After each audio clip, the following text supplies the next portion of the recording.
Chicago est depuis longtemps un pôle commercial du Midwest américain.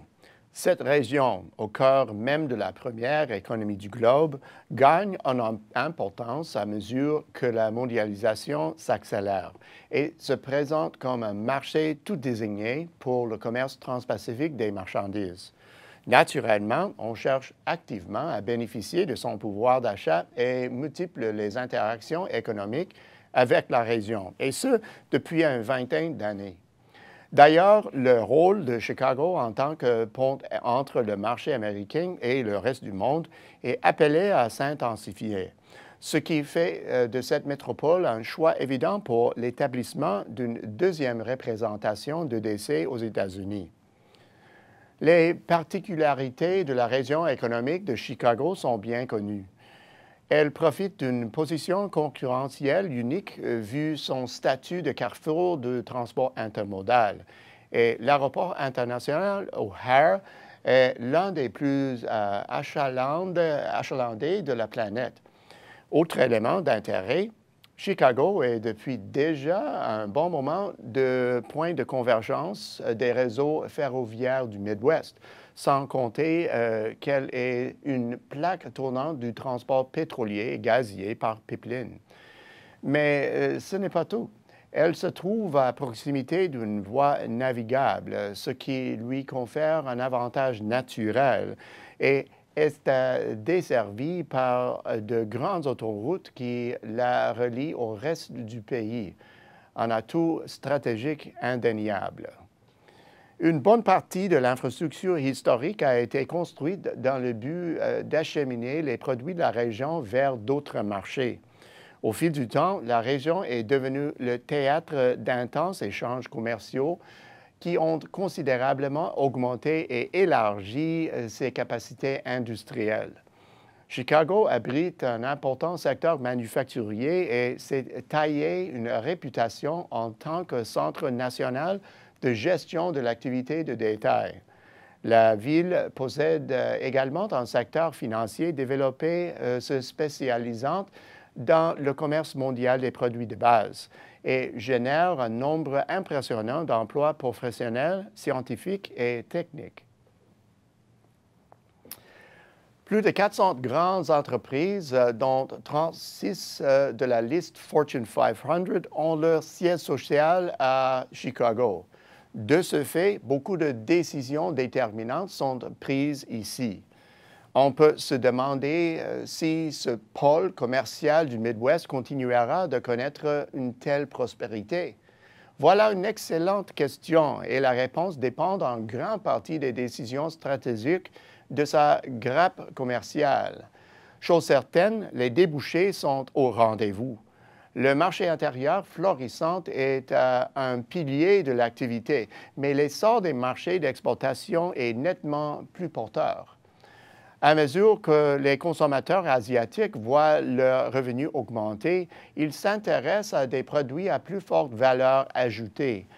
En sa qualité de destination de transit d'une foule de produits et de services américains, la région de Chicago pourrait servir le tremplin et ainsi répondre à la demande asiatique. L'essor de Chicago et des marchés du Midwest est capital pour les perspectives des exportations canadiennes.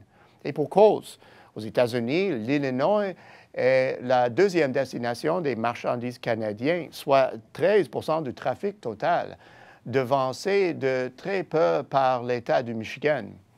La croissance y est remarquable, tout particulièrement pour un marché au volume élevé. Entre 2000 et 2018, la croissance moyenne annuelle des exportations uniquement vers cet État a atteint 6 soit bien supérieure à la moyenne nationale de 1,1 Cette cadence accélérée se maintient depuis 5 ans, même si on note une diminution de la marge de croissance. Pour l'essentiel, les exportations canadiennes vers le marché de l'Illinois proviennent du secteur pétrolier et gazier. Elles sont donc soumises aux fluctuations des cours nord-américains et à une offre excédentaire défavorable. Pourtant, en poussant notre analyse, on constate que le dynamisme est bien présent.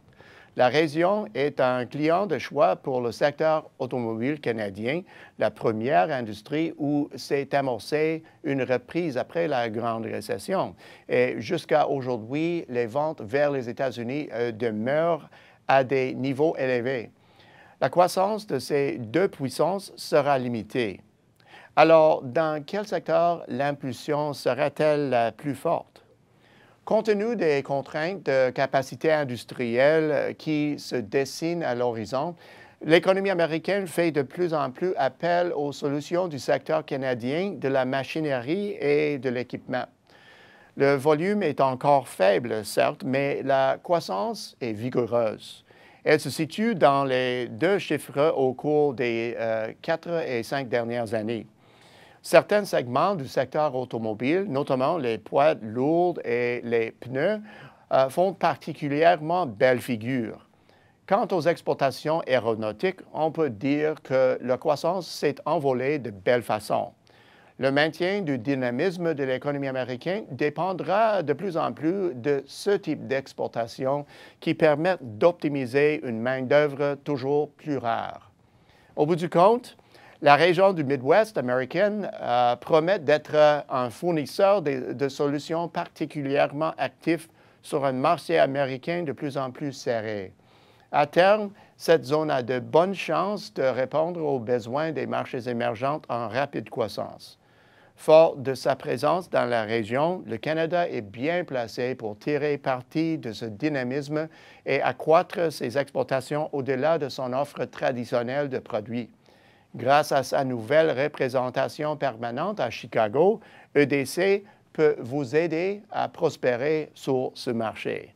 Voilà le moment de vous lancer. À la semaine prochaine, c'est Peter Hall.